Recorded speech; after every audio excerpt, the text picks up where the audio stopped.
So when this photo was taken, my grandmother's probably about to ask for a divorce, and in fact, that was the main reason she moved into the White House with her children. But the Recorder's Office had a diverse staff even before Douglas took over, and although he was the one who hired its first black female copyist. By the end of his tenure, the staff was about 2/3 women and almost equally divided between African Americans and whites doing really the same tasks. All right.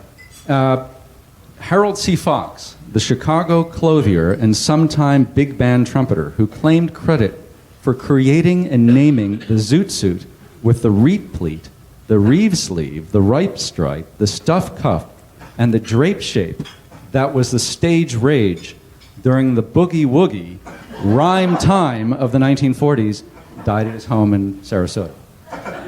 Cherry trees, well, we can't have cherry trees because the kids, the boys will, when the cherries are ripe, they'll climb up into them and do damage. And she says, oh, no, these cherry trees don't have cherries. And as she's quoting him, she's saying, he responds, humph, humph, well, what good are cherry trees that don't have cherries? Point in the late 2040s, a baby will be born somewhere in America who will be a kind of Virginia Dare 2.0, a milestone marker baby who will tip more than 250 years of demographic history, and for the first time, a majority of residents of the United States will trace their family's history, their ancestry, to Asia, Africa, or Latin America. Again, I'm going to tell people that I knew then, 40 years ago, when I was standing on that cotton row in Mississippi looking out at the evening sun, that one day I'd be a councilman in Washington, D.C. I'd build a monument to these soldiers.